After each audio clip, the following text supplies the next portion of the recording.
तो नमस्कार है आप सभी को और सबका स्वागत है हमारी क्लास में। आज की क्लास में हम लोग पढ़ेंगे उपन्यास भीष्म साहनी जी का तमस। तमस उपन्यास हमारे सिलेबस में लगा हुआ है और भीष्म साहनी जी की बच्चों कहानियाँ भी लगी हुई हैं। तो सबसे पहले मैं लेखक के बारे में आपको बताऊंगी, फिर इस उपन्यास के बारे में। और ये तमस का अर्थ समझ लीजिए बच्चों। तमस का अर्थ होता है अंधेरा। एक ऐसा अंधेरा आपको इस उपन्यास में दिखाई देगा ना, मतलब ऐसा जैसे आपने कुछ कुछ जो अनुभूति हुई थी, अमृतसर आ गया है, ऐसी कुछ अनुभूति हुई थी ना दंगों को देखकर। और ये जो कहना चाहिए विभाजन के समय की जो त्रासदी थोड़ी सी उसमें झलक दिखाई दी थी, वो आप इसमें अब कहना चाहिए पूर्ण रूप में देखोगे। बहुत अच्छा उपन्यास है। 5 दिन की कथा में लेखक ने मतलब हर पहलू को यहाँ पे ला के रख दिया है कि त्रासदी जो होती है ना दंगे की, उसमें कोई तीसरा ही इन्वॉल्व रहता है और पीसते हैं बेगुनाह लोग। तो चलिए मैं अभी ज़्यादा ना कह के शुरू करती हूँ। पहले आपको भीष्म साहनी जी का परिचय दे देती हूँ। कौन है हमारे भीष्म साहनी जी? भीष्म साहनी जी का जन्म हुआ था बच्चों 8 अगस्त 1915 को रावलपिंडी, जो अब पाकिस्तान का हिस्सा है ना। पाकिस्तान में पहले तो अविभाजित था हमारा भारत, तो वहाँ पे रावलपिंडी नामक जगह पे इनका जन्म हुआ था 1915 में। 8 अगस्त को हुआ था। आज हम लोग 13 अगस्त को इनको पढ़ रहे हैं। भीष्म साहनी के पिता था हरिवंश साहनी तथा माता लक्ष्मी देवी थी। वे हिंदी फिल्मों के प्रख्यात अभिनेता बलराज साहनी के भाई थे, छोटे भाई थे। इनका विवाह शीला से हुआ था। इस पीडीएफ में पूरी जानकारी है, तो पढ़ने में कोई बुराई नहीं है।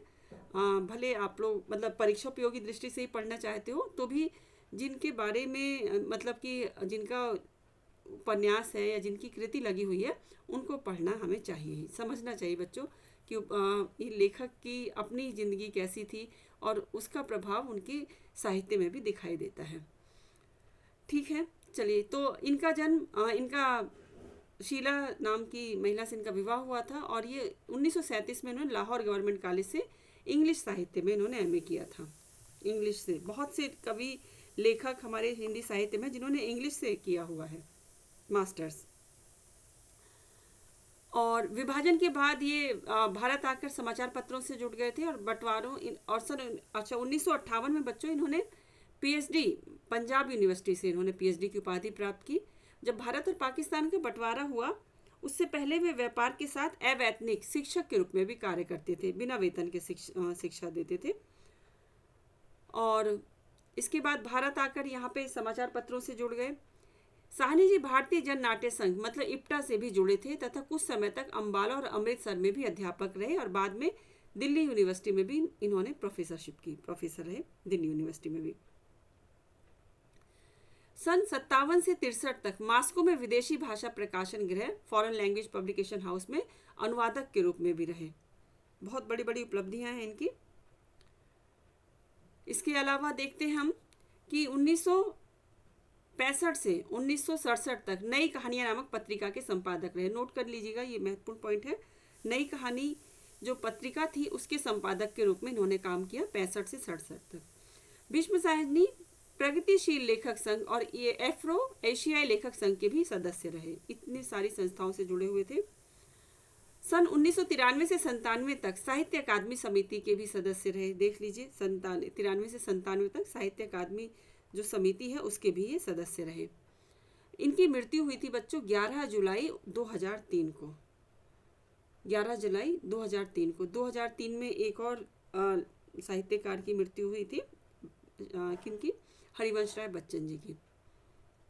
उनका 1907 से 2003 रहा और इनका जीवन का सफ़र रहा 1915 से 2003 तक। इनकी इन्होंने मतलब कुल 7 उपन्यासों की रचना की, जिनमें है झरोखे इनका पहला उपन्यास माना जाता है। 7 उपन्यासों में झरोखे पहला उपन्यास है जो 1967 में आया। और इनके कुल 10 कहानी संग्रह हैं, जिनमें लगभग 120 कहानियाँ हैं।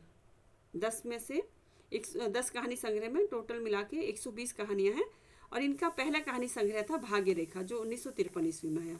इनकी कहानी लगी हुई 2 कहानी इनकी लगी हुई हैं, अमृतसर आ गया है और चीफ की दावत।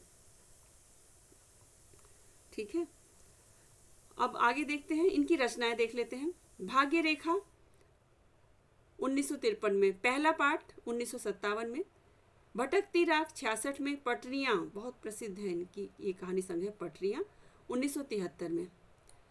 वांगचू ये भी इनका कहानी संग्रह बच्चों, वांगचू ये 1978 में आया। शोभा यात्रा 1981 में। निशाचर 1983 में। पाली 1979 में। डायन भी महत्वपूर्ण है इनका, 1998 में आया। और चीले, तो 3 कहानी संग्रह में बता देते हैं जो पहले पूछे भी गए हैं, पटरियाँ, वांगचू और ये डायन, इतना याद रखना। बाकी सब पढ़ लो, सब आप सारे पढ़ो, जिससे कि अगर पेपर में आए तो हमें एकदम क्लिक हो जाता है कि ये चीज़ पढ़ी हुई है, ऐसा लगता है हमें। ठीक है, तो ये भाग्य रेखा, भटकती राख, वांगचू, निशाचर, डायन, पहला पाठ, पटरियाँ, शोभा यात्रा, पाली और चीले, ये सारे कहानी संग्रह इनके ध्यान में रखिए। अब आ जाते हैं इनकी चुनी हुई कहानियों के संग्रह। तो ये प्रतिनिधि कहानियाँ 93 में आया। मेरी प्रिय कहानियाँ ये भी 93 में। और चर्चित कहानियाँ 97 में आया। इन संग्रहों में इन्होंने अपनी चुनी हुई कहानियाँ रखी हैं। नाटक देखिए, नाटक भी इनके बहुत प्रसिद्ध रहे। हानुश पूछा गया है 1977 में आया। कबीरा खड़ा बाजार में बहुत महत्वपूर्ण है, 1981 में आया। ये पूछे गए कि किसके कहानी संग्रह हैं, ये किसके नाटक हैं। हानुश, कबीरा खड़ा बाजार में, माधवी, मुआवजे, रंग दे बसंती चोला और आलमगीर, ये इनके नाटक भी हैं, याद रहेंगे। हानुश 1977, कबीरा खड़ा बाजार में 81, माधवी 1979, मुआवजे 1993, रंग दे बसंती चोला 1998 और आलमगीर 1999। अब इनके उपन्यासों पे आ जाते हैं। अभी आई है उपन्यासों में बच्चों, हम अभी जो आए हैं बच्चे उनको बता दूं कि हम लोग आज पढ़ रहे हैं तमस उपन्यास। पहले हम लोग लेखक की बात कर रहे हैं और भीष्म साहनी जी के बारे में अब हम यहाँ पे विस्तार से चर्चा कर रहे हैं। इनकी रचनाओं की बात हो रही है। तो इनके उपन्यास कुल 7 उपन्यासों का जिक्र आता है और 7 में से 3 से 4 उपन्यास ऐसे हैं बच्चों जो बहुत महत्वपूर्ण हैं। जैसे तमस तो हमने देख ही लिया, 1973 का तमस हमारा, इसका प्रकाशन वर्ष भी नोट कर लीजिएगा 1973। झरोखे 1967, कड़ियाँ 1970, बसंती बहुत महत्वपूर्ण है, ये यूपीएचएससी के सिलेबस में लगा हुआ था। बसंती 1980, मैया दास की माड़ी 1988, कुंतो 1993 और नीलू नीलिमा नीलोफर बहुत अच्छा उपन्यास है, ये भी 2000 में आया था। ये मतलब मृत्यु से कुछ समय पहले तक भी ये इनका लेखन चलता रहा था अनवरत। बाल साहित्य भी लिखा है। गुलेल का खेल 1980 और वापसी हमने कल की क्लास में भी देखा था कि मन्नू भंडारी जी ने भी बच्चों के लिए लिखा है और यहाँ पे देखते हैं भीष्म साहनी जी ने भी बच्चों के लिए लिखा है, गुलेल का खेल और वापसी। निबंध संग्रह इनके अपनी बात, एक ही निबंध संग्रह है अपनी बात, 1979 में आया। और इनकी आत्मकथा भी है बच्चों, आज के अतीत करके, 2003 में। आत्मकथा बहुत महत्वपूर्ण हो जाती है, मतलब आत्मकथा लिखने का साहस सब लोग नहीं कर पाते, कुछ ही लोगों ने किया है और जिन लोगों ने किया है उनको कहना चाहिए पढ़ना जरूर चाहिए। आत्मकथा में व्यक्ति अपना कहना चाहिए मन की गिरह खोल के रख देता है। चलिए पुरस्कार और सम्मान देख लेते हैं इनको क्या क्या मिले हैं। भाषा विभाग पंजाब द्वारा शिरोमणि लेखक पुरस्कार 75 में मिला। तमस पर बच्चों इनको साहित्य अकादमी पुरस्कार मिला है। कब मिला है? 1976 में। 73 में ये प्रकाशित हुआ और 1976 में इस उपन्यास पे इनको मिला है साहित्य अकादमी पुरस्कार। फिर है अफ्रो एशिया लेखक संघ की तरफ से लोटस पुरस्कार भी मिला है। दिल्ली साहित्य कला परिषद द्वारा सम्मानित किए गए हिंदी उर्दू साहित्य पुरस्कार लखनऊ द्वारा। उत्तर प्रदेश हिंदी संस्थान से बसंती उपन्यास का प्रकाशन 1975 में, इस पे भी इनको मिला है। और मैया दास की माड़ी उपन्यास पर हिंदी साहित्य अकादमी दिल्ली से पुरस्कृत हुए। तीसरी बार साहित्य अकादमी की जनरल काउंसिल में इनको भी सम्मिलित किया गया। कब? 1992 में। और राष्ट्रपति द्वारा पद्म भूषण सम्मान भी इनको मिल चुका है 1998 में। अब इनके उपन्यासों का मैं आपको थोड़ा सा बता देती हूँ, सभी 7 उपन्यासों का। देखिए, इनके प्रथम उपन्यास झरोखे में आर्य समाजी मध्य वर्गीय परिवार का चित्रण किया गया है। कड़ियाँ जो 1970 में आया, इनका दूसरा उपन्यास है। इसमें दाम्पत्य जीवन की कटुता और स्त्री की असहाय स्थिति का वर्णन है। तमस 1973 में आया। इसमें बच्चों कथा है भारत विभाजन की सांप्रदायिक विभीषिका का महाकाव्यात्मक वर्णन इसमें किया है।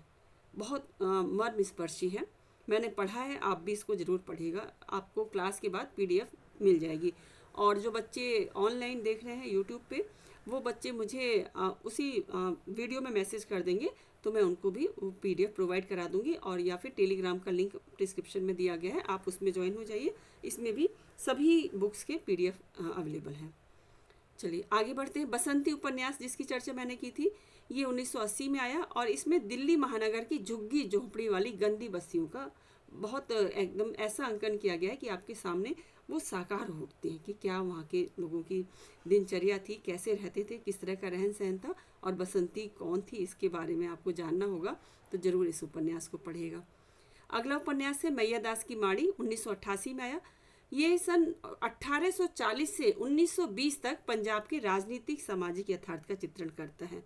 तो महत्वपूर्ण हो जाता है राजनीतिक और सामाजिक यथार्थ का, अगर हमें देखना है पंजाब का, तो मैया दास की माड़ी को हम पढ़ सकते हैं। हम लोग कब से कब तक का वो लिया गया है समय, 1840 से 1920 तक का। फिर है कुंतो उपन्यास, 1993 में आया। ये इसमें नारी जीवन के चिरंतन, इसकी नारी जीवन की जो चिरंतन पराधीनता है, उस पीड़ा को इसमें चित्रण किया गया है। और आखिरी उपन्यास नीलू नीलिमा नीलोफर, जो 2000 ईस्वी में आया। इसमें नील उर्फ नीलिमा और नीलोफर की प्रेम कहानी है, और इसमें मजहब के डर से गैर मजहब से शादी करने की ट्रेजेडी का वर्णन है। ठीक है, तो धर्म का यहाँ पे दिखाया गया है, प्रेम को सबसे ऊपर रखा गया है। अब आ जाते हैं तमस पे। तमस पे चले आ जाते, क्योंकि यही आज हमारा टॉपिक भी यही है। इसमें ये जो उपन्यास है बच्चों, ये इनका तीसरा उपन्यास माना जाता है। प्रकाशन हुआ है 1973 में। बार बार बोल रही हूँ इसलिए कि क्लास के समय ही आपको याद हो जाए, अलग से कुछ अलग से ना रटना पड़े। इसमें दिखाए गए बच्चों अंग्रेजी, फ्रेंच, जर्मन, इसका जो वो हुआ है अनुवाद कह रही हूँ कि इसका अंग्रेजी में, फ्रेंच में, जर्मन, जापानी, तमिल, गुजराती, मलयालम, कश्मीरी, मणिपुरी सहित कई भारतीय और विदेशी भाषाओं में इसका अनुवाद हो चुका है। अब समझ जाइए कि ये उपन्यास क्या महत्व रखता है। साहनी जी को तमस उपन्यास के लिए 73 में साहित्य अकादमी पुरस्कार प्रदान किया गया। अभी हमने 76 पढ़ा था, एक बार मैं कंफर्म कर लेती हूँ कि किस ईयर में मिला है, क्योंकि वो भी मायने रखते हैं ईयर। इसको अभी कर लेते हैं, क्योंकि एक ही PDF में सब अलग अलग दिखा रहा है कब मिला है इसको साहित्य अकादमी। तो इसमें अब इसमें 75 दिखा रहा है। आप परेशान मत होइए, साहित्य अकादमी इसको मिला है 75, 73 में तो नहीं मिला है बच्चों। इसका 75, 73, 74, 76, एक PDF में 73 है, एक में 75 है, एक में 76 है।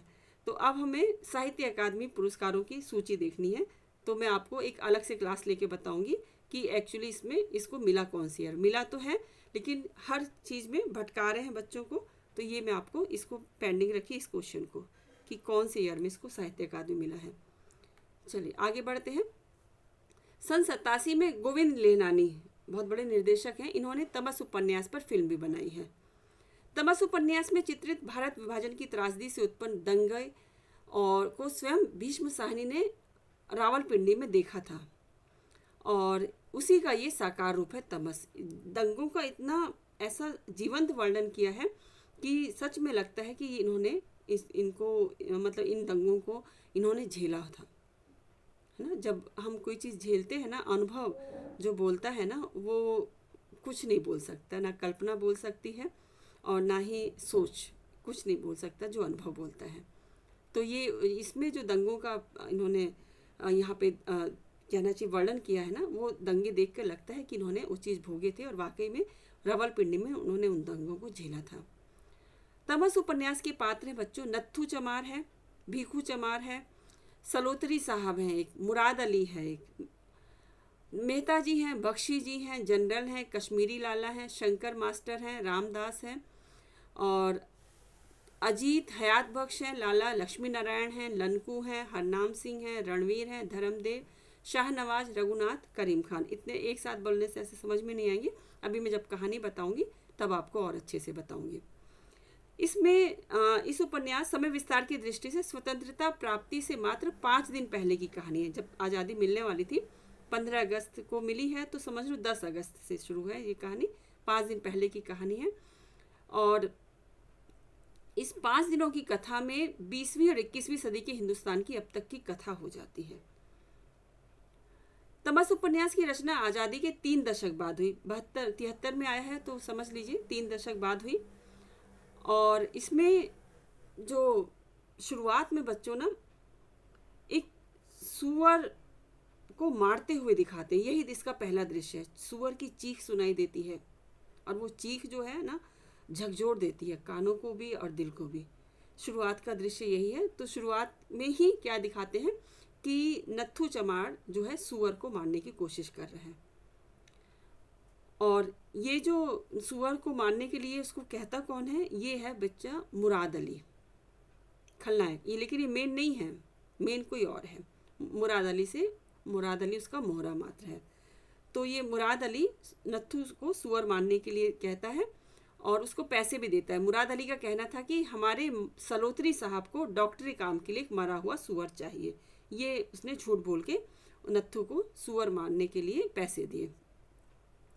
वैसे सुअर मारने का काम पिगरी वाले करते थे, जो सुअर पालते हैं उन लोगों के यहाँ ये होता है। लेकिन नत्थू क्या काम करता था, चमार है, वो चमड़ा निकालने का काम करता था, मरे हुए जानवर का चमड़ा निकालने का। तो ये मना कर देता है कि मेरा काम नहीं है सुअर को मारना। जब ये तैयार नहीं होता ना, तो मुराद अली उसको 5 रुपये देता है। ये भी याद रखना, प्रश्न में ये भी आ सकता है कितने रुपए में तैयार करता है। मुराद अली उसको 5 रुपये देता है और लालच कर देता है 5 रुपये का कि इसको मार के दे दो, उसके डॉक्टरी काम के लिए चाहिए सुअर। तो ये रात में सुअर मारते हुए दिखाते हैं। शुरुआत का दृश्य यही है। ये फिर बच्चों सुअर को बहुत कोशिश करके मारता है, कई बार करता है, नहीं हो पाता, फिर आखिरकार सुअर को मार देता है। खुद भी घबराया हुआ रहता है, सुअर को मार के उनको दे देता है मुराद अली को। और मुराद अली जो होता है बेटा, वो मोहरा मैंने बताया रहता है, वो ये सुअर क्यों मरवाता है, सुअर मरवाता है जिससे कि शहर में दंगे करवा सके। ये मरे हुए सुअर को ले जाके मस्जिद के पास डलवाता है और इसी के बाद ही दंगे जो है शुरू हो जाते हैं, हिंदू मुस्लिम दंगे। और सिखों का बहुत अच्छा से मतलब इसमें चित्रण किया है। दंगों की कोई जात नहीं होती बच्चों, और दंगों में जो मरते हैं ना वो बेकसूर होते हैं, दंगे करवाने वाले। और दंगे जो करवाए गए थे अंग्रेज सरकार के द्वारा दंगे करवाए गए थे, और हमारे अपने ही लोग उसमें इन्वॉल्व रहते हैं। तो चलिए पहले मैं ये कर लूँ, मैं भावनाओं में बह जाऊँगी, फिर कहानी की ओर मुड़ूंगी तो बहुत टाइम होगा। फिलहाल अभी बताती हूँ और जानकारी। तो ये फिर अगले दृश्य में दिखाते हैं, जिला कांग्रेस कमेटी के कार्यकर्ता हैं, ये लोग प्रभात फेरी निकालते थे। तो प्रभात फेरी निकालने के लिए ये एकजुट होते हैं। इसमें जिला कांग्रेस कमेटी के प्रधान हैं मेहता जी, महासचिव हैं बख्शी जी, और जनरल कश्मीरी लाला, शंकर, मास्टर रामदास, अजीज आदि इसमें सब एक साथ मिलते हैं। और ये लोग मतलब डेली प्रभात फेरी निकालते थे, तो उस दिन भी इकट्ठा होते हैं।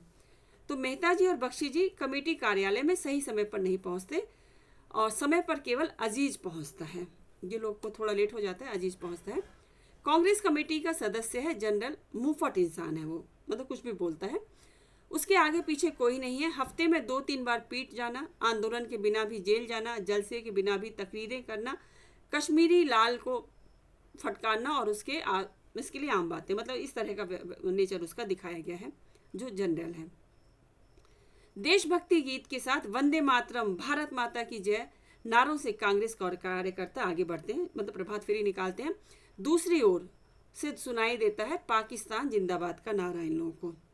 बहुत मैं बार बार इसकी प्रशंसा क्यों कर रही हूँ, क्योंकि मैंने इस उपन्यास को पढ़ा और इस पे जो फिल्म बनी ना उसको भी देखा है। तो मेरे पढ़ाते पढ़ाते मेरे सामने वो चीज़ें साकार हो जा रही हैं, इसलिए। तो यहाँ पे फिर दिखाते हैं इसमें एक है जो शहर का जो कह सकते हो हेड था, रिचर्ड, अंग्रेजी हुकूमत का नियुक्ति डिप्टी कमिश्नर है। शहर की जिम्मेदारी उसको दी गई थी। वो इतिहास उसका प्रिय विषय है, इतिहास का छात्र दिखाया है, रिचर्ड नाम है, अंग्रेजी हुकूमत द्वारा नियुक्त वहाँ का डिप्टी कमिश्नर है।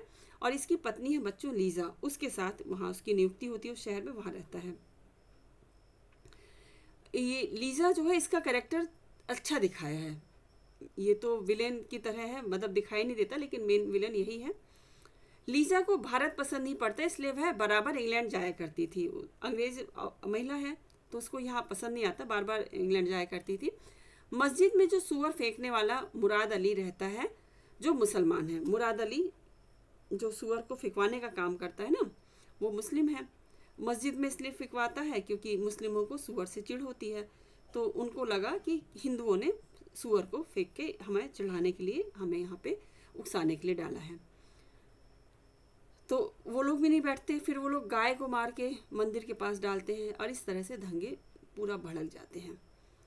अपने को ज्ञानी, संस्कृत के धुरंधर विद्वान कहने वाले हिंदू सभा के मार्गदर्शक वानप्रस्थी हिंदुओं में हिंसा को उत्तेजित करने का काम करते हैं। इसमें ये भी दिखाया कि ज्ञानी हैं, बहुत विद्वान हैं, लेकिन ये क्या है, हिंदू सभा के जो मार्गदर्शक थे वो और ज़्यादा दंगों में मतलब कि उत्तेजना भरते हैं, हिंदुओं को भड़काने का काम। और इसमें स्पष्ट झलकता है कि आम लोग हिंसा में भाग लेना नहीं चाहते, ना आम हिंदू, ना आम मुस्लिम, ना आम सिख। ये लोग हिंसा में अपने ही संघर्षों से फुर्सत नहीं मिलती बच्चों, इनको हिंसा कोई और कराता है और ये बस हिंसा के शिकार होते हैं। किंतु मुस्लिम लीग और हिंदू महासभा उन्हें विभाजित कर हिंसा करने पर मजबूर कर देते हैं। गांव में यह अफवाह फैलती है कि भाई संतों की धर्मशाला के बाहर गाय के कटे अंग फेंके गए हैं, ये अफवाह फैला दी जाती है। अब हिंदू संगठन के संचालक मास्टर देवव्रत दिखाएं बच्चों, ये हिंदू संगठन चलाते हैं। तो ये किशोर उम्र के लड़कों को अपने संगठन में रखते हैं और ऐसे उनको ट्रेनिंग देते हैं कि कुछ भी हमला हुआ तो ये हमेशा तैयार रहें, इतनी उनको ट्रेनिंग देते हैं। मास्टर देवव्रत का 15 वर्षीय शिष्य दिखाया है बच्चों, रणवीर सिंह। रणवीर जो है हमला करने का नायक, उसको सेनापति नियुक्त कर देते हैं कि तुम सेनापति हो, और इसकी परीक्षा लेते हैं उससे एक मुर्गा कटवा कर कि इसको मार के दिखाओ। हिंदू युवक है, युवक क्या बच्चा है, 15 साल का है। याद रखना ये प्रश्न आया था कि कौन एक ने फेरी वाले को किसने मारा, ये प्रश्न आया था। रणवीर क्या करता है, ये सेनापति बनाते हैं देवव्रत जी, और ये इसकी परीक्षा लेते हैं मुर्गा कटवा कर, तो मुर्गे को मार के ये परीक्षा में पास हो जाता है। रणवीर जो है धर्मदेव और बोधराज, ये तीनों मिलकर जहरीले बाण और तेल गर्म करने की योजना बनाते हैं। दंगों से निपटने के लिए जहरीले बाण तैयार करने की योजना बनाते हैं, तेल गर्म करने की, उसको फेंक दिया जाएगा जो दंगे करने आएंगे, ऐसा। व्यापारी लाला लक्ष्मी नारायण अपनी पत्नी, बेटी और बेटे के साथ मुसलमानी मोहल्ले में रहता है, दिखाते हैं इसमें। एक मुसलमानी मोहल्ले में कितने सालों से रह रहा था, लेकिन जब ये दंगे भड़कते हैं तो उसको छोड़ के जाना पड़ता है। लक्ष्मी नारायण नाम है लाला का, व्यापारी है ये। लक्ष्मी नारायण अपने नौकर ननकू के द्वारा अपने समधी के पास पत्र भिजवाता है कि शहनवाज को भेजकर मुझे इस मुसलमानी मोहल्ले से निकालने। अपने समधी के पास मदद के लिए पत्र भेजते हैं, तो वहाँ से वो गाड़ी भी भेजते हैं और ये यहाँ से परिवार के साथ कुछ सामान लेके, कुछ छोड़ के उस मोहल्ले से, क्योंकि वहाँ मुस्लिम बहुलता थी, तो वहाँ से वो सुरक्षित जगह जाते हैं। और जिस नौकर पे ये पूरा विश्वास करते हैं, ये भी अंत में वो हो जाता है। मतलब ये मन से बुरा नहीं रहता, लेकिन उसमें दंगों की ऐसी हवा चली थी कि ये भी जात पात के चक्कर में पड़ जाता है शहनवाज। तो ये भी उसमें दंगों में ये क्या करता है, शिकार नहीं बनता, शिकार करता है। रघुनाथ की पत्नी के कहने पर घर पर छुटी हुई जेवर निकालकर लाने के क्रम में सीढ़ियां उतरते हुए रघुनाथ के नौकर मिल्खी को वह लात मारकर गिरा देता है, मिल्खी को मार देता है ये शहनवाज। गरीब इत्र फरोश के पेट में इंद्र नश्तर घुसेड़कर मार देता है, यही है। यही प्रश्न आया था कि इत्र बेचने वाले को किसने मारा था। तो ये केवल दंगों से निपटने की प्रैक्टिस कर रहे होते हैं लोग, और उसको मार के आने का हुक्म मिलता है तो ये बाहर जाता है। कुछ नहीं, उसका कोई दोष नहीं होता इत्र बेचने वाले का, लेकिन इंदर जाता है, और इंद्र लिखा है, वैसे इंदर पंजाब में उसको बोलते हैं, पंजाबी भाषा में इंदर जो है उसको नश्तर चाकू घुसेड़ के मार के आ जाता है। जगह जगह हो रहे दंगों की फसाद सुनकर सुअर मारने के कारण नत्थू अपने आप को दोषी जब पूरे शहर में दंगे भड़क जाते हैं ना, तो नत्थू अपने आप को दोषी समझता है कि मैंने सुअर को मारा, इस वजह से पूरे में दंगे फैल गए हैं। हरमान सिंह एक कहानी बच्चों इनकी दिखाते हैं। इधर हरनाम सिंह इलाही बख्श, ये गांव में चाय की दुकान करते थे और वह इस गांव में अकेले सिख परिवार थे, अकेले रहते थे अपनी पत्नी के साथ। हरनाम बच्चे उनके बाहर मतलब साथ में नहीं थे। तो हरनाम सिंह अपने मित्र करीम खान के कहने पर पत्नी बंतो सहित गांव छोड़ देता है, क्योंकि उस गांव में भी पूरे मुस्लिम थे। तो ये इसको कहते हैं कि अब दंगे भड़क गए, गांव तक भी इसकी आंच पहुंची थी ना दंगों की, शहर से होते हुए गांव भी गई थी। तो गांव में ये हरनाम सिंह का परिवार रहता है, पत्नी के साथ ही रहते हैं। ये चाय की दुकान करके अपना घर चलाते हैं, अच्छे से गुजर बसर हो जाती थी। किंतु करीम खान इनका मित्र रहता है, इनसे कहता है कि आपको ये जगह खाली कर देनी चाहिए, किसी भी वक्त दंगे वाले आपके पास आ सकते हैं और जान को खतरा है आपकी। तो हरनाम सिंह के और ये जो हरनाम सिंह है बच्चों, ये इलाही बख्श गांव में 20 वर्षों से रह रहे होते हैं। गांव का नाम है इलाही बख्श।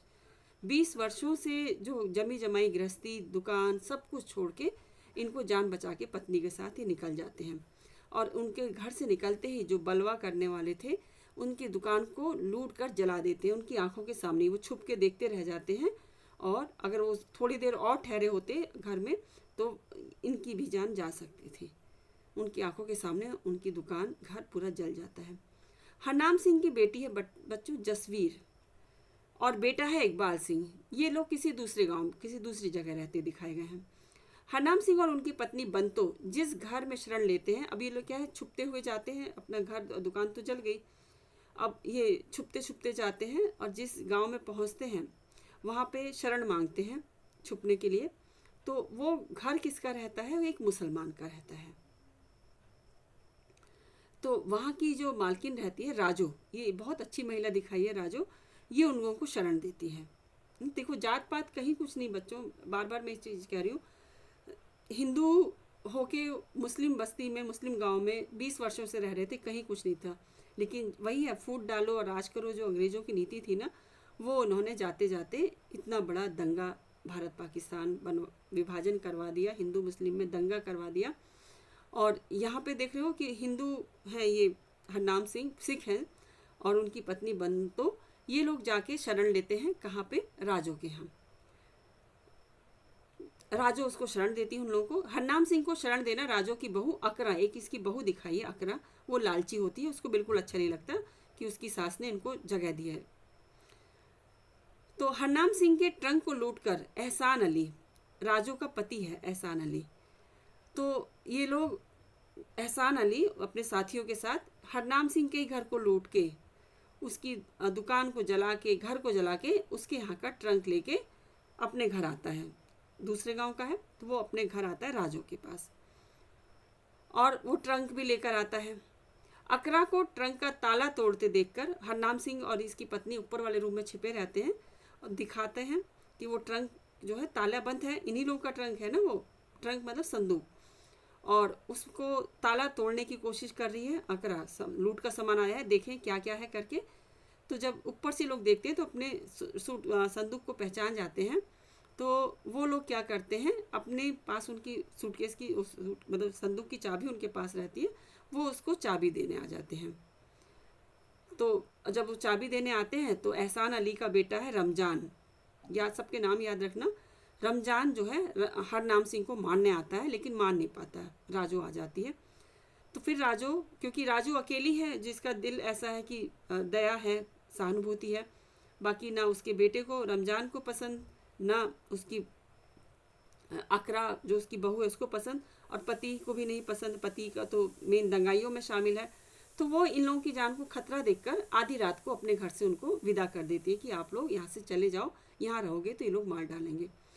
तो उसको गांव के उस पार तक छोड़ के आती है सुरक्षित, और ट्रंक से जितने जो भी जेवर निकले होते हैं, बंतों के जेवर रहते हैं, वो उनको लौटा देती है।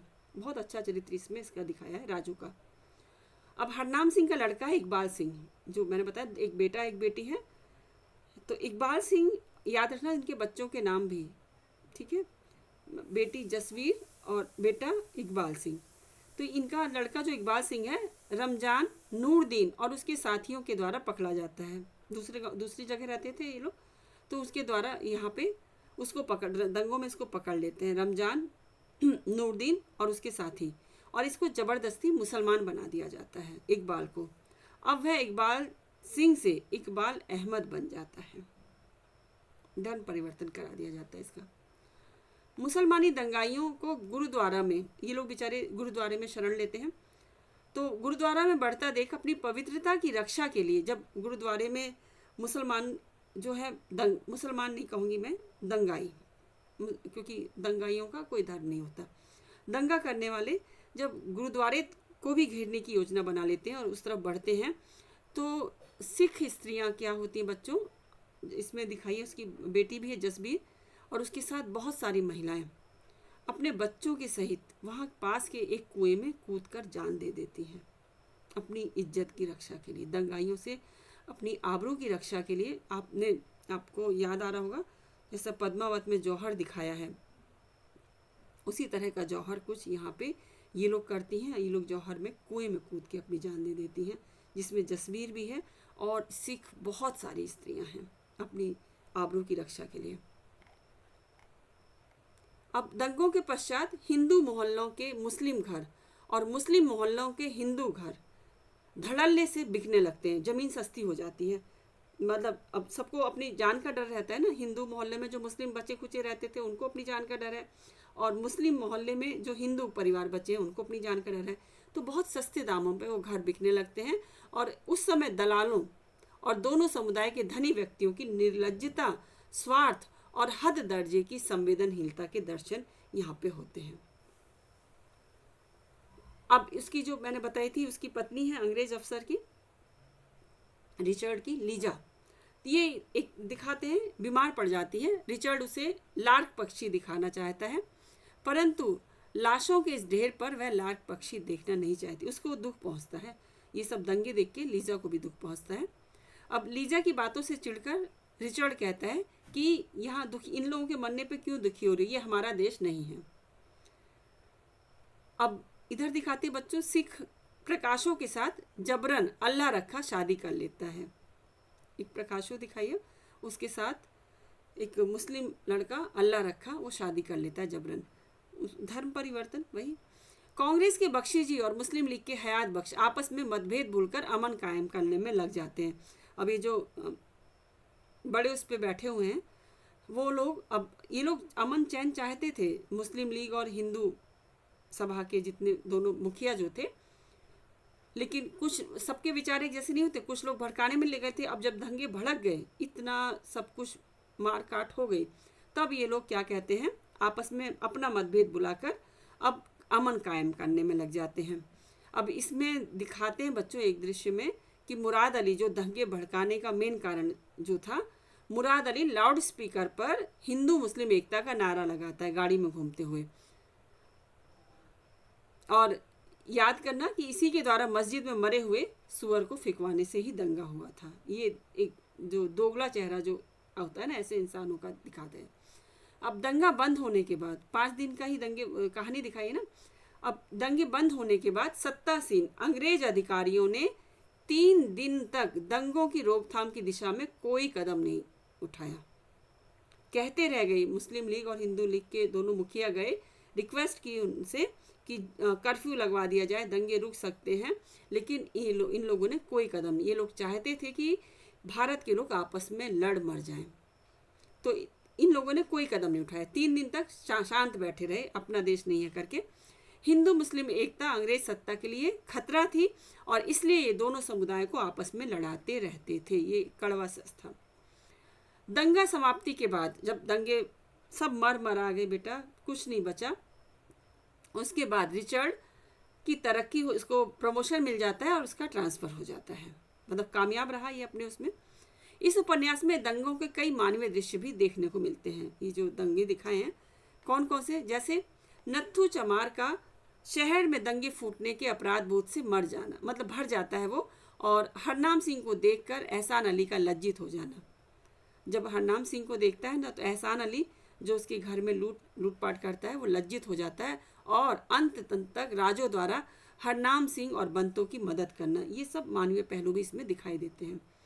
सांप्रदायिक वैमनस्य का बीज जन सामान्य में बलपूर्वक डाला जाता है। इसका उदाहरण देवव्रत द्वारा रणवीर से मुर्गा कटवाकर मलेच्छों मुसलमानों को नष्ट करने के लिए तैयार करना तथा इंद्र द्वारा गरीब इत्र बेचने वाले की हत्या करना, ये पहलू भी इसमें दिखाया गया है कि ये जो सांप्रदायिक वैमनस्य है ये बलपूर्वक लाया जाता है और किशोर युवकों को ज़्यादा शिकार बनाते हैं ये लोग, क्योंकि उनके मन को, उनके दिमाग को डाइवर्ट करना बहुत आसान होता है। सोहन सिंह और मीरदाद दंगे वाले स्थिति में अपने अपने समुदाय को समझाने का प्रयास करते हैं। ये दोनों पात्रों के नाम रखना, सोहन सिंह और मीरदाद। सोहन सिंह हिंदू लोगों को समझाने का प्रयास करता है कि दंगे से किसी का भला नहीं होगा, और इधर मीरदाद मुस्लिमों को समझाने का प्रयास करता है। अंग्रेजी हुकूमत का डिप्टी कमिश्नर रिचर्ड चाहता तो दंगा रुक सकता था, किंतु उसने इसलिए नहीं रोका क्योंकि दंगा कराने में इन्हीं का हाथ था। ये बात मैंने आपको पहले भी बताई थी और आखिरी में बता रही हूँ कि दंगे कराने के पीछे अंग्रेजों का ही हाथ था, और उनके मोहरे थे मुराद अली, जो भारतीय होके जिसने दंगे करवाए। सिखों और मुसलमानों में 2 दिन तक युद्ध चलता रहा।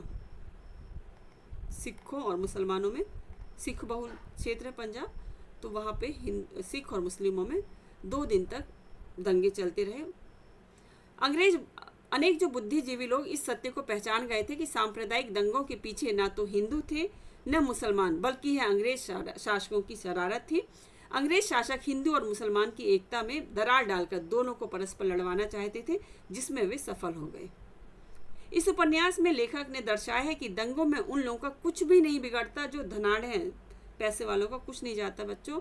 सर्वाधिक क्षति या मौत उन लोगों की होती है जो 2 वक्त की रोटी के लिए घर से बाहर निकलते हैं। आम आदमी ही है ऐसा जिसकी कोई वैल्यू नहीं है। ननकू, मिल्खी, गुरखा घर के नौकर हैं जिनके मालिक खुद तो जान बचाकर भाग जाते हैं। मालिक धनाढ़े हैं, नौकरों को छोड़ जाते हैं, घर की रखवाली के लिए खुद भाग जाते हैं और इनको घर की सुरक्षा के लिए छोड़ जाते हैं। इनकी जान की कोई कीमत नहीं है। तमस का अर्थ बताया मैंने, अंधकार होता है। उपन्यासकार ने तमस नामकरण के पीछे हिंदू मुस्लिम संप्रदायों के मन के उस अंधकार, उस अज्ञान को निरूपित किया है जिसके कारण मनुष्य अपनी मनुष्यता को भूल जाता है। मन का अंधकार ही मनुष्य को धार्मिक संकीर्णताओं में फंसाकर सांप्रदायिक दंगे करवाने और जघन्य नरसंहार करवाने की प्रेरणा देता है। मेरा मन हो रहा है कुछ बोलूं बच्चों। दंगे बेटा किसी के नहीं होते दंगे ना, और मैंने बार बार कहा कि दंगाइयों की कोई जात नहीं होती, चाहे हिंदू हो, चाहे मुस्लिम, चाहे कोई भी धर्म जाति से हो बच्चों। आम आदमी को तो अपने संघर्षों से ही फुर्सत नहीं, वो तो खाने कमाने जुटाने में ही पूरी ज़िंदगी बिता देता है। उसको कोई मतलब नहीं है कि किसकी जात क्या है, किसका धर्म क्या है। ये जात पात का जो खाली लोग होते हैं ना, जिनके पास पर्याप्त पैसा है और करने के लिए कुछ नहीं है, और जो लोग क्या है विकृत मानसिकता के होते हैं, जो नहीं चाहते अमन और चैन रहे, वो लोग इनके पीछे हाथ, उनका कारण बनते हैं दंगों को करवाने में। दंगों के समय हिंदू स्त्रियों पर शारीरिक अत्याचार हुए और दंगों के पश्चात मानसिक अत्याचार हुए। यह अत्याचार उनके परिवार द्वारा अस्वीकार कर उनसे रिश्ते तोड़े जाने के रूप में हुए, जिससे पीड़ित स्त्रियां आजीवन जो है इसको सह नहीं पाई होंगी, भुला नहीं पाई। ये सच्चाई है बच्चों। ये दंगे कल्पना की वस्तु नहीं है, कल्पना नहीं है इसकी लेखक की, ये वास्तविकता है। अब ये थी कहानी मैंने इन शॉर्ट में आपको समझाती गई हूँ, थोड़ी थोड़ी बातों में आपको, कि 5 दिन की कहानी है। दंगों में जो मुख्य निकल के आए हैं, जो पीड़ित परिवार हैं, जो पीड़ित चरित्र हैं, उनको भी मैंने बताया, और दंगों के पीछे किसका हाथ था, कौन मोहरा था, ये भी बता दिया। मुराद अली को बिल्कुल नहीं भूलना, वही सुअर काटने के लिए पैसे देता है उसको, नत्थू चमार को। नत्थू चमार जो है ये पिता बनने वाला रहता है, इसकी पत्नी भी दिखाई है, मन का बहुत अच्छा रहता है, इसको खुद पे ही पश्चाताप होता है कि उसने क्यों सुअर को मारा। अब भीष्म साहनी और तमस उपन्यास पर विद्वानों की राय। भीष्म साहनी विभाजन की त्रासदी पर लिखते हैं। एक सबक के तौर पर नहीं इन्होंने लिखा था, बल्कि एक विकट मानवीय स्थिति को देख पाने की दृष्टि से उन्होंने इसको लिखा था। डॉक्टर गोपाल राय कहते हैं, तमस उस अंधकार का द्योतक है जो आदमी की इंसानियत और संवेदना को ढक लेता है और उसे हैवान बना देता है। डॉक्टर गोपाल राय एक और कथन कहते हैं, इस लड़ाई में शिकार हिंदू मुस्लिम नेता नहीं होते, फतेहचंद की टाल पर काम करने वाला मजदूर कश्मीरी होते हैं, गली गली दूध बेचने वाले मियाँ होते हैं, बूढ़े हरभजन सिंह होते हैं, इकबाल सिंह होता है और सैदपुर जैसे गांव के लोग होते हैं, जहां पुरुष मारे जाते हैं और औरतें बच्चों को लेकर कुएं में कूद जाती हैं। ये 4 लाइन में पूरी कहानी इन्होंने इस उपन्यास की बता दी डॉक्टर गोपाल राय ने। डॉक्टर नामवर सिंह क्या कहते हैं? भीष्म साहनी वर्तमान हिंदी जगत के उन थोड़े से लेखकों में हैं जो अच्छे अर्थों में धर्म निरपेक्ष और प्रतिबद्ध हैं। खास बात यह है कि वे अपनी रचनाओं में आस्था का ढोल नहीं पीटते। बहुत सही बात कही है, मैं नामवर सिंह जी के साथ हूँ इसमें। उनके सौम्य, शालीन, सहज और विनम्र व्यक्तित्व के साथ विचारों की दृढ़ प्रतिबद्धता इतनी घुल मिल गई है कि कभी कभी उसके बारे में भ्रम हो जाता है। बिना आक्रामक हुए भी कोई लेखक प्रतिबद्ध हो सकता है, इसकी सर्वोत्तम मिसाल भीष्म साहनी जी है। और बिल्कुल ये बात 100% सही है नामवर सिंह ने जो कही है। उपेंद्र नाथ अश्क जी कहते हैं, भीष्म जी का शिल्प जो है सीधा है, भाषा सरल और जिंदगी घूम हमारी जानी पहचानी है। व्यंग और करुण भीष्म जी के साहित्य के प्रमुख गुण हैं। व्यंग आपने देखा चीफ की दावत में, और करुणिकता आपको अमृतसर आ गया हमें दिखी होगी, और एक यहाँ भी देख सकते हो। विष्णु प्रभाकर जी कहते हैं, भीष्म साहनी बहुत ही संवेदनशील व्यक्ति हैं, इसका असर उनके साहित्य में देखने को मिलता है। उनके इस सरल और सौम्य व्यक्तित्व के कारण ही उन पर मार्क्सवाद उस रूप में हावी नहीं जैसा अन्य वामपंथी लेखकों में देखने को मिलता है। सही बात है ये भी। अब दो और उनके कथन हैं, चलिए देख लेते हैं। राजेश्वर सक्सेना जी कहते हैं, भीष्म साहनी अपने कथा साहित्य में भारतीय समाज की जिजीविषा को इन्होंने स्पष्ट किया है। उन्होंने सांस्कृतिक प्रदूषण को साफ किया है। कपिल तिवारी जी कहते हैं, भीष्म साहनी के कथा साहित्य में अंतर विरोध या विसंगति और विडंबना की चर्चा के साथ व्यंग को भूलना असंभव है। उन्होंने कथा साहित्य में गद्य के व्यंग को बहुत बारीक शक्ल दी है, जिससे व्यंग का एक नया आयाम खुलता है। ये सही बात है, जो गद्य में इन्होंने व्यंग को एक अलग ही धार दी है, एक नया आयाम उन्होंने यहाँ स्थापित किया है। महीप सिंह का भी पढ़ लेते हैं, इनका क्यों छोड़े, इनका कथन भी पढ़ लेते हैं।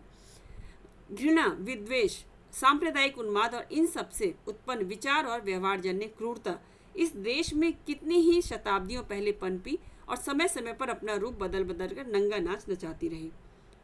विदेशी जातियां एक के बाद एक आती रहीं और लूट खसोट तथा व्यापक नरसंहार द्वारा इस भयावह अग्नि को हवा देती रहीं। देश का सामान्य जन बाहर विदेशी आक्रांताओं द्वारा रौंदा जाता रहा और अंदर जात पात, ऊंच नीच के क्रूर असमानता में पिसता रहा। तमस की इन 5 दिनों की कहानी को इस ऐतिहासिक परिप्रेक्ष्य में देखे बिना मुझे लगता है सभ्यता के बहुत से पहलू हमसे छूट जाएंगे। सही बात है, बिल्कुल। अब इनके इस उपन्यास से कुछ कथन है बच्चों, उन पे भी एक दृष्टि डाल लेते हैं। वीडियो थोड़ा लंबा होगा तो हो जाने दीजिएगा, क्योंकि आधा अधूरा पढ़ना और आधा अधूरा समझना बच्चों वो ज़्यादा नुकसानदायक होता है। पूरी चीज़ एक क्लास में समझ लेते हैं, थोड़ा सा और सब्र रखिएगा, वीडियो को पूरा देख लीजिएगा।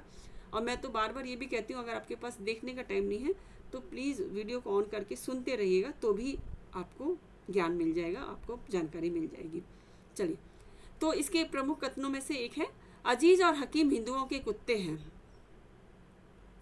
हमें हिंदुओं से नफरत है, इन कुत्तों से नफरत है। मुस्लिम लीग का सदस्य कहता है, वो बेचारे समझाने की कोशिश करते हैं तो उनको क्या कह रहे हैं, ये हिंदुओं के कुत्ते, मतलब हिंदुओं के प्रति संवेदना के लिए ये बोलते हैं कि दंगों में मत वो करो, हिंदू हमारा बुरा नहीं चाहते हैं, लेकिन ये जो मुस्लिम लीग के सदस्य हैं उनको चुप करा देते हैं।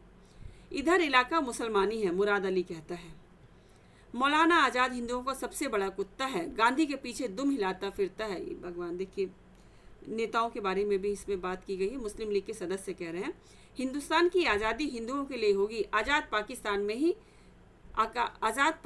में ही मुसलमान आज़ाद होंगे। अच्छा, आज़ाद पाकिस्तान में होंगे, हिंदुओं की आज़ादी जो है हिंदुस्तान में हिंदुओं की आज़ादी होगी, मुसलमानों की आज़ादी पाकिस्तान में होगी, ये कहना चाह रहे हैं मुस्लिम लीग के सदस्य हैं। मास्टर जी, हमें प्रचार करना है, कौन सचमुच की नालियाँ साफ करनी है, शंकर कहता है। मतलब दिखावे के लिए जो सुबह निकालते हैं ना ये लोग प्रभात फेरी, तो समाज के काम करते रहते हैं, जगह जगह साफ सफाई करना, जैसे स्वयं सेवक लोग करते हैं। तो यहाँ पे एक पात्र शंकर, वो क्या कहता है कि मास्टर जी केवल हमें प्रचार करना है, कौन सी सचमुच में नालियाँ साफ करनी है। देवव्रत कहता है, उबलता, वो मास्टर जो बना है, उबलता तेल शत्रु पर डाला जा सकता है, जलते अंगारे छत से फेंके जा सकते हैं, रक्षा के लिए, दंगाइयों को रोकने के लिए। नत्थू का कथन है, मेरे एक सुअर को मार देने से क्या होता है, एक सुअर को मार देने में रखा ही क्या है, मैं मुजरिम हूँ तो क्या ये लोग मुजरिम नहीं, वे लोग जिन्होंने मंडी में आग लगाई है, मैंने जानबूझकर कुछ नहीं किया, जो हो गया जो होना था, हो गया जो होना था, मुझे इससे कुछ लेना देना नहीं है। नत्थू का कथन है। नत्थू के पिता का कथन है, बेटा हाथ साफ रखना, जिसका हाथ साफ है वह कोई बुरा काम नहीं करता, इज्जत की रोटी खाना। समझाइश दे रहे हैं उसको।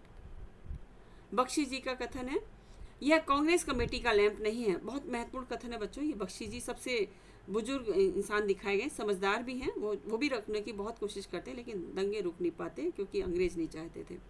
इनका कथन है, यह कांग्रेस कमेटी का लैंप नहीं है, मेरा अपना लैंप है। कांग्रेस कमेटी से तेल की वो मंजूरी ले लो, मैं इसे रात दिन जलाए रखूंगा। बख्शी जी कहते हैं, यहाँ के लोग कुछ नहीं जानते, ये वही जानते हैं जो हम इन्हें जताते हैं। ये रिचर्ड का कथन है, हिंदुस्तानियों के बारे में कह रहा है। यहाँ के लोग कुछ नहीं जानते, ये वही जानते हैं जो हम लोग इनको जनाते हैं। ये लोग अपने इतिहास को जानते नहीं हैं, ये केवल उसे जीते भर है, रिचर्ड का कहना है। इसे गौतम बुद्ध की मूर्तियों से बहुत लगाव था, दिखाया गया है। और ये व्यंग रूप में कहता है हिंदुस्तानियों को कि यहाँ के लोग अपने इतिहास को जानते नहीं हैं, ये केवल उसे जीते भर है। नत्थू का कथन है, किस मुसीबत में जान फंस गई है, सुअर को मारते समय बोलता है। शाहनवाज, कमबख्त, इन्हें और कोई खेल नहीं सूझता। वही जो मुस्लिम उनका मित्र रहता है, जो व्यापारी रहते हैं। रिचर्ड का कथन है, बुद्ध की मूर्तियों की सबसे बड़ी खूबी है वह धीमी सी मुस्कान है जो उनके होठों के आसपास खेलती रहती है। ये रिचर्ड का कथन है। मैंने अभी बताया कि बुद्ध की मूर्तियों से उसे विशेष लगाव दिखाया गया है। और एक और कथन, आखिरी कथन इसका, यहाँ पे आखिरी कथन है इस पीडीएफ में। मुस्कान होठों के कोने में छिपी रहती है, 45 डिग्री के कोण पर से हल्की सी रंगीन रोशनी डालो तो जैसे फूट कर बाहर आ जाती है। अब उसी का कोण मोड़ दो तो बहुत कुछ ओझल हो जाएगी। गौतम बुद्ध की मुस्कान के बारे में रिचर्ड का ये कथन है। तो ये मेन पॉइंट्स थे बच्चों। आप लोग बताइएगा उपन्यास समझ में आया कि नहीं आया, और अगर नहीं आया होगा तो भी बताइएगा, फिर कुछ और उससे समझाया जाएगा। लेकिन मैंने अपनी पूरी कोशिश की है कि एक भी पॉइंट आपको छूटना नहीं चाहिए। 1 मिनट वेट करिए, मैं ना एक और पीडीएफ में थोड़ा सा इसके बारे में जानकारी है वो आप लोगों से अभी शेयर करती हूँ। 1 मिनट बस रुकिएगा।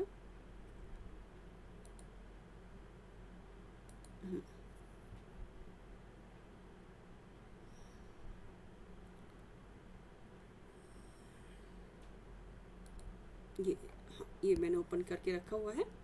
देखिए कुछ पॉइंट्स इसमें से भी देख लेते हैं। ये सब तो देखा हुआ है, तमस का अर्थ भी देख लिया, ये सब चीज़ें पढ़ा दी गई हैं। हाँ, तो बच्चों 1975 ही एकदम सही मानेगा, 1975 में इसको साहित्य अकादमी मिला है। हाँ, और आगे इस पर फिल्म बनी थी 1986 में, और धारावाहिक भी इस पर बना है। अब इसमें देखिए फिल्म में मैं आपको लिंक भी शेयर कर दूंगी, अब यूट्यूब पे उपलब्ध है। फिल्म 3-4 घंटे की है। इसमें बहुत मतलब उम्दा कलाकारों ने काम किया था। ओमपुरी बने थे बच्चों, नत्थू चमार, दीपा शाही उनकी पत्नी बनी थी, अमरीश पुरी बने थे मुस्लिम लीग के जो मेंबर थे, मतलब चीफ थे। भीष्म साहिनी ने किरदार निभाया है बच्चों इसमें, जो वो हरनाम सिंह बने हैं। A.K. हंगल हिंदू कांग्रेस कमेटी के चीफ बने हैं। ये सारे किरदार इसमें थे। तमस की कथा अप्रैल 1947 के समय में पंजाब के जिले को परिवेश के रूप में इसमें लिया गया है कथा में। इसमें कुल 5 दिनों की कहानी है, किंतु इन 5 दिनों की कहानी में 20वीं शताब्दी के भारत के अब तक के लगभग 100 वर्षों की कथा कही गई है। अप्रैल सन 1947 की कथा है। तो ये मैं अभी जैसे बता रही 5 दिन की कहानी है, तो आज़ादी से पहले, ये 10 अगस्त की नहीं बच्चों, अप्रैल की कथा है। अप्रैल, मई, जून, जुलाई, अगस्त, मतलब 3-4 महीने पहले की कथा है। आज़ादी के आसपास विभाजन की इस पे व्यथा इसमें दिखाई गई है। तमस उपन्यास की सबसे बड़ी विशेषता है ये एक घटना प्रधान उपन्यास है, और इसमें स्पष्ट किसी व्यक्ति को मुख्य पात्र नहीं दिखाया गया है, किंतु मुख्य कथा का भाग जो है हिंदू मुस्लिम संदर्भ में सांप्रदायिक तनाव ही है। इसमें सांप्रदायिकता की समस्या को उठाया गया है। भारत की आज़ादी के ठीक पहले सांप्रदायिकता भी वैसाखियां लगाकर वास्तविकता का जो नंगा नाच इस देश में आ गया था, उसका अतरंग चित्रण भीष्म साहिनी ने अपने इस उपन्यास में किया है। और हाँ, अब ये याद रखो 2 खंडों में बटा है ये उपन्यास। पहले में 13 खंड है और दूसरे में 14 से 21 प्रकरण है। 2 खंड हैं, खंडों को प्रकरण की तरह बताया गया है। पहले खंड में है 13 प्रकरण, दूसरे में 14 से 21। ठीक है, टोटल 21 है। पहले भाग में 13 आ गए हैं दूसरे भाग में 14 से 21। पहले खंड में सांप्रदायिक तनाव की कहानी है। दूसरे खंड में अनेक गांव उपन्यास की परिधि में आ गए हैं। यह कथा दूसरे खंड में अनेक गांव मतलब कि दूसरे खंड में गांव के ऊपर जो केंद्रित है, जो सांप्रदायिक दंगे उसमें दिखाए गए हैं। ये स्वतंत्रता के बाद तो लिखा गया, लेकिन इसमें जो टीस है वो आज भी महसूस होती है। भीष्म साहनी जी रावलपिंडी के थे। उन्होंने विभाजन की त्रासदी को देखा और भोगा था, तभी इतना जीवंत उपन्यास लिखा। देश की तत्कालीन सामाजिक, आर्थिक, राजनीतिक स्थिति इसमें दिखाई देती है। सांप्रदायिक दंगों का मानवीय रूप यहाँ पे दिखाई देता है और तमस उपन्यास में अंग्रेज सरकार की फूट डालने की नीति साफ दिखाई दी है। भाषा इसमें है हिंदी, पंजाबी, उर्दू और अंग्रेजी सब मिक्स रूप से यहाँ पे प्रयोग की गई है। जिस तरह के पात्र हैं उनसे वो भाषा कहलवाई गई है। इसमें जो वो दिखाए गए बच्चों गांव, नूरपुर, खानपुर और सैयदपुर, ये सारे गांवों का वर्णन है। सांप्रदायिकता का एक सांप्रदायिकता एक सामाजिक व्यवस्था के तहत रची गई है और ये मानसिकता से उत्पन्न होती है बच्चों। उपन्यासकार के अनुसार शहर में सब काम बटे हुए थे। कपड़े व अनाज का काम हिंदुओं के पास था, जबकि जूतों, मोटरों, लारियों का काम मुसलमानों के हाथ में था।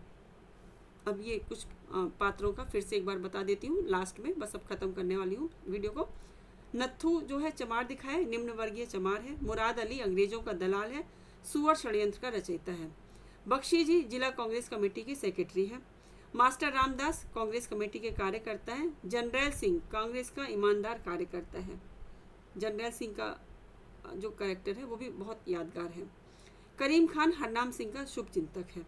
राजू एहसान अली की पत्नी है। देसराज है, हरनाम सिंह उनकी पत्नी बंतो और इकबाल हरनाम सिंह का बेटा है। मैं आप लोग को इसका PDF शेयर करूंगी। ये इसका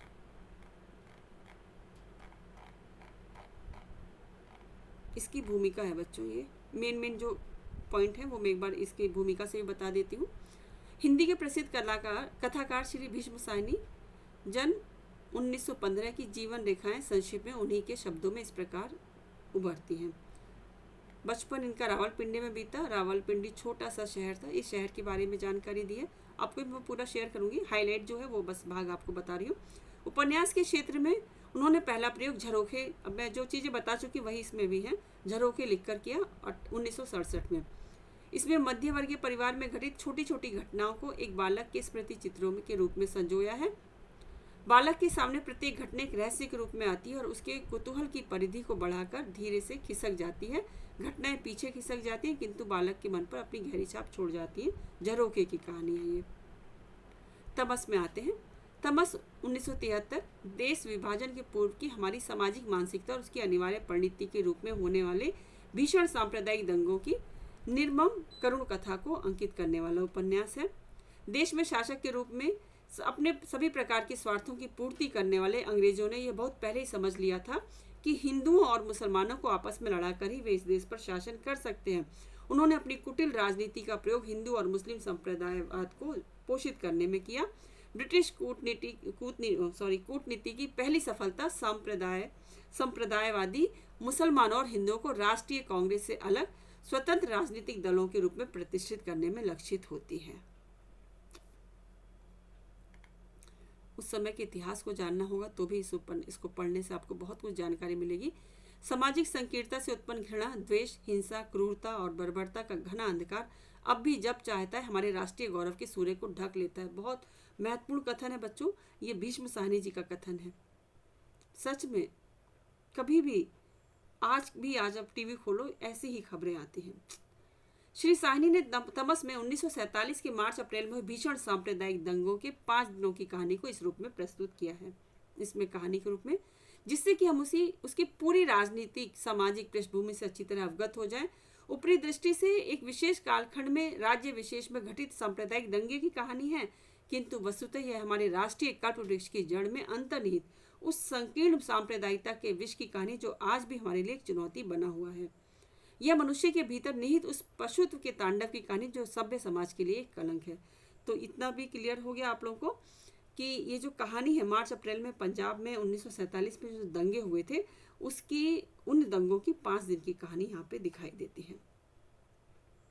कहानी बस इतनी ही है कि म्यूनिसिपल कमेटी का कारिंदा और अंग्रेज सरकार का पिट्ठू मुराद अली अंग्रेज सरकार के इशारे पर एक सीधे साधे चमार नत्थू को 5 रुपए देकर उससे एक सुअर मरवाता है और उसे मस्जिद की सीढ़ियों पर फेंकवा देता है। इसकी प्रतिक्रिया होती है और दूसरा वर्ग एक गाय की हत्या करवा देता है।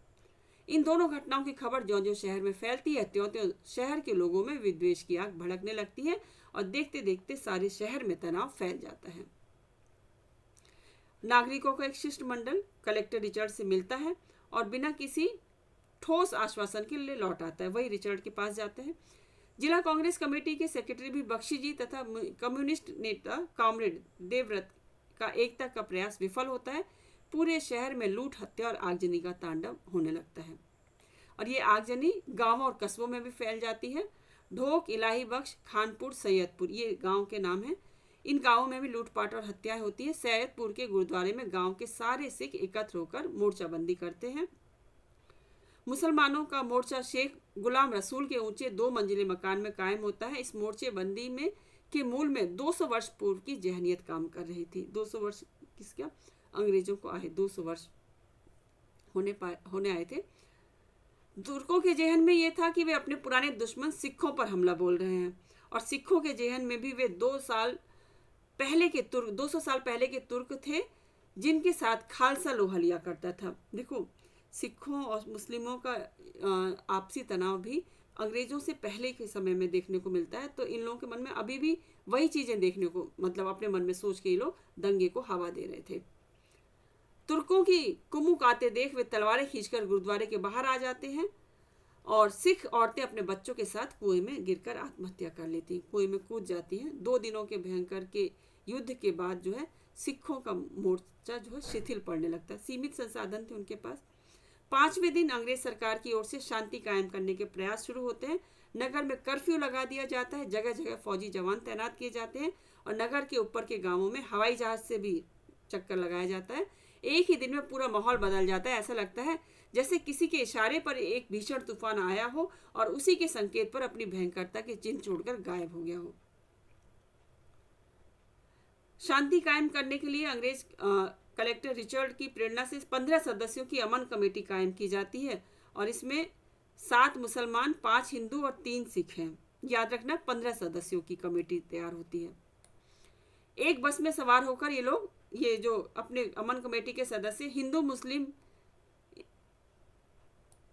इंकलाब जिंदाबाद, अमन कमेटी जिंदाबाद के नारे लगाते हुए शहर के चक्कर काटते हैं और इससे अधिक उत्साह से सामने वाला मुराद अली वो बस में पहले से ही बैठकर आता है, जो दंगे करवाता है मेन। तो इस प्रकार जिसकी प्रेरणा से और जिसके द्वारा दंगे की शुरुआत हुई उसी की प्रेरणा से और उसी के द्वारा उसका अंत भी हुआ। तमस की समीक्षा करते हुए किसी ने लिखा है कि उपन्यास का ढांचा कमजोर है लेकिन बीच की कहानियां, अलग अलग कहानियां बहुत सशक्त हैं। ऐसा इसलिए लगता है कि समीक्षक इसमें एक सुसंगठित व्यक्ति ढांचा ढूंढने की फिराक में है, लेकिन ये एक हादसे की कहानी है बच्चों, एक भयंकर तूफान की कहानी है। बीच बीच में प्रसंग आते हैं, मार्मिक और हृदय स्पर्शी प्रसंग भी है। नत्थू और उसकी सीधी सादी पत्नी का प्रसंग, कांग्रेस कमेटी के कार्यकर्ताओं की सामूहिक मानसिकता को मूर्त करने वाला प्रसंग, और इसमें अंग्रेज कलेक्टर रिचर्ड और उसकी पत्नी लीजा के घरेलू जीवन का प्रसंग भी आता है। वानप्रस्थी जी, प्रधान जी, देवव्रत और रणवीर का प्रसंग भी आता है। रघुनाथ और शाहनवाज का प्रसंग है। कामरेड देवव्रत और उसके साथियों का प्रसंग है। हरनाम सिंह के पुत्र इकबाल सिंह का दंगाइयों की चपेट में आना और उसका धर्म परिवर्तन करा देना, ये सारे प्रसंग इसमें आते जाते हैं। तो बस इसी के साथ ही बस इन पंक्तियों से देखिए कृष्णा सोपती की पंक्तियां याद आती हैं। कई दोस्तों की यह शिकायत गलत नहीं कि भीष्म की जो भी अपनी इंटेलेक्चुअल जलवायु है, आस्था और राजनीतिक मूल्य हैं, उन्हीं के अनुसार तमस के घटना चक्र और परिणाम भी हैं।